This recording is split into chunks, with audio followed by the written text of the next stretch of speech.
Mr. Vice President, I look out over my Biden sign in my front yard, and I see a sea of Trump flags and yard signs. That's a voter at a Joe Biden town hall in Pennsylvania last month, raising the topic of lawn signs. The cardboard rectangles may not be a scientific gauge necessarily of political support, but they are impossible to ignore, giving both supporters of a candidate and campaign operatives a sense of optimism or concern. And as Brook Silva Braga found out, the sign wars have taken a new turn this year.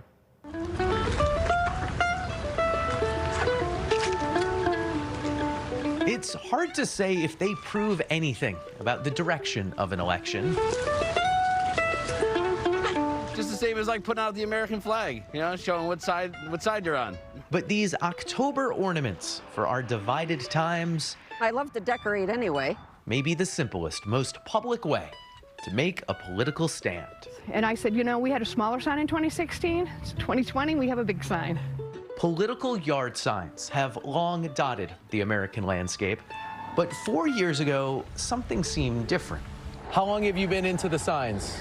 Probably since the 2016 election. A certain anti-establishment campaign found fertile ground in American lawns. What was the motivation? The candidate in his story. You know, From Jeannie Chase's New Hampshire yard to Gloria Giebert's Pennsylvania spread, Trump signs bloomed. Something about candidate Trump made you want to be public about your support in a way you hadn't been for other candidates.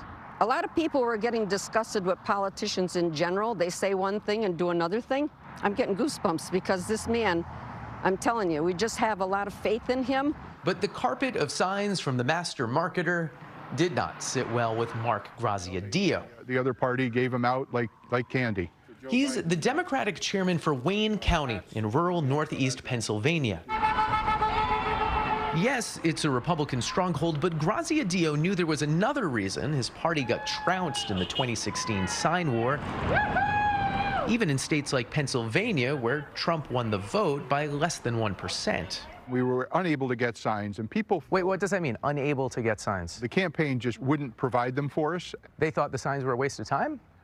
They didn't think that they were effective. But see, where we think they're effective is not so much in getting people to change their minds, but to reinforce that there are other people here who think like you do. If you only see signs for the other candidate, then you may think you're overwhelmed. Jeff Eggleston, another Pennsylvania Democrat, certainly felt overwhelmed last election night. Huge news, actually. The AP now projecting that Donald Trump has won the state of Pennsylvania. I went to bed and my wife, cried. I mean, we were devastated. And I realized at that time that I hadn't done enough.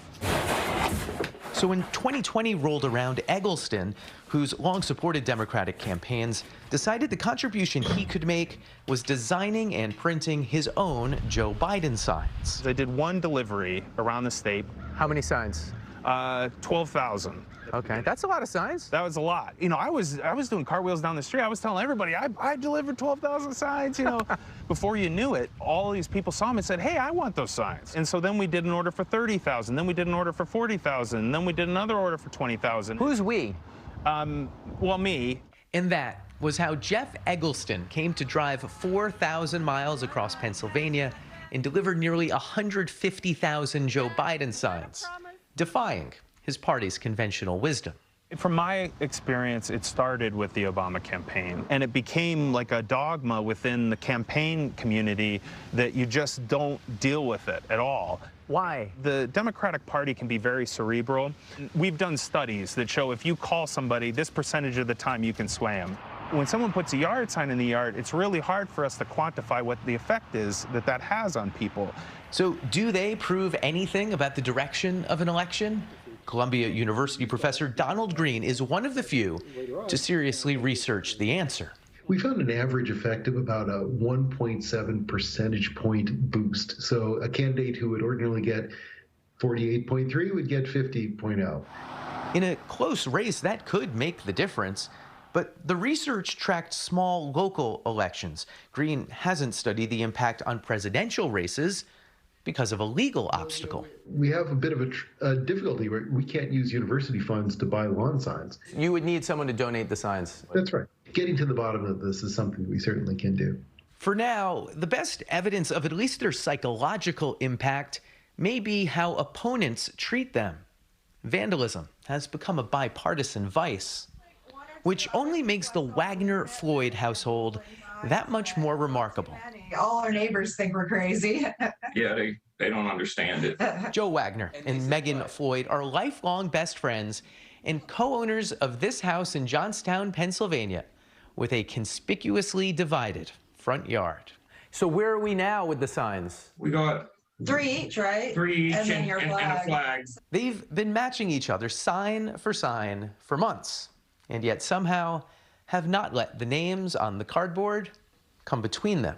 I actually fixed the one too, because it broke. You did fix my one Biden sign. So, And what does that feel like? Isn't that just totally going against what you're trying to do? I felt like such a traitor. I'm just kidding. You know, she has her views and I have my views, and we can try to agree to disagree. Lawn signs do not tell us who will win Tuesday, but they do prove something important about the election. Just pushing for a brighter future, as the sign says. Support for the political process itself. That's their choice, just like I'm having my choice. For CBS This Morning Saturday, Brook Silva Braga in Wayne County, Pennsylvania. I love that couple. I love everything about that couple, the fact that they can still get along and yet have such disparate points of view.